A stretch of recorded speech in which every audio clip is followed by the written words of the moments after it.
Set up an area.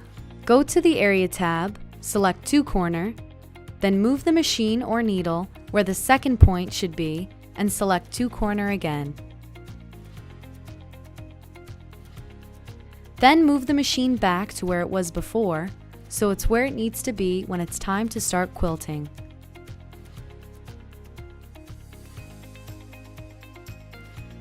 Now do the rest of the editing on the screen.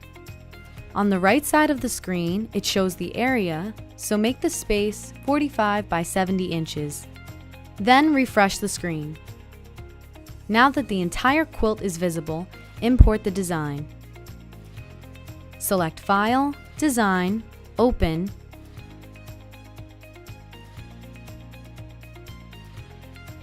Quilt Maker Pro Designs, Continuous Lines,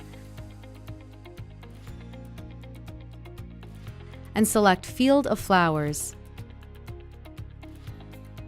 Once the design is in there, move it to the top left corner.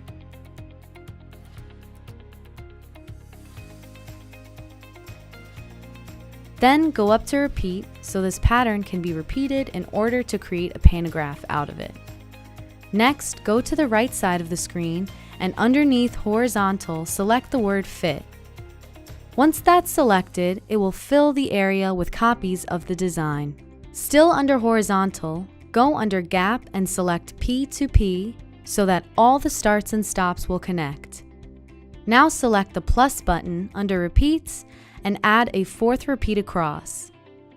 Then select Vertical and add another repeat vertically. Still under Vertical, close in this visible gap in between each row by clicking the minus button under Gap.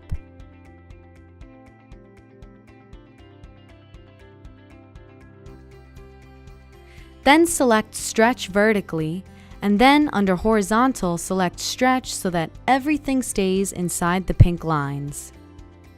Now that that's done, it's time to get rid of these black dots and baseline the pattern. Select the Baseline tool to baseline it. Now is a good time to save the design in case there is a glitch of some sort while quilting, so it's easy to go back and pull up this exact quilt. So go to File, Save, Selected,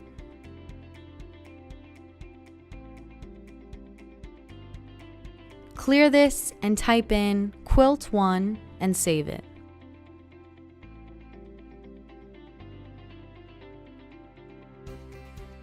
So that's how to create a panto.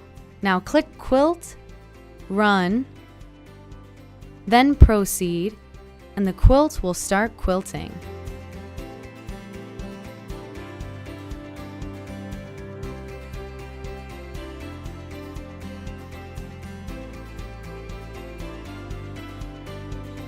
So now that the first row has been quilted, manually advance your quilt.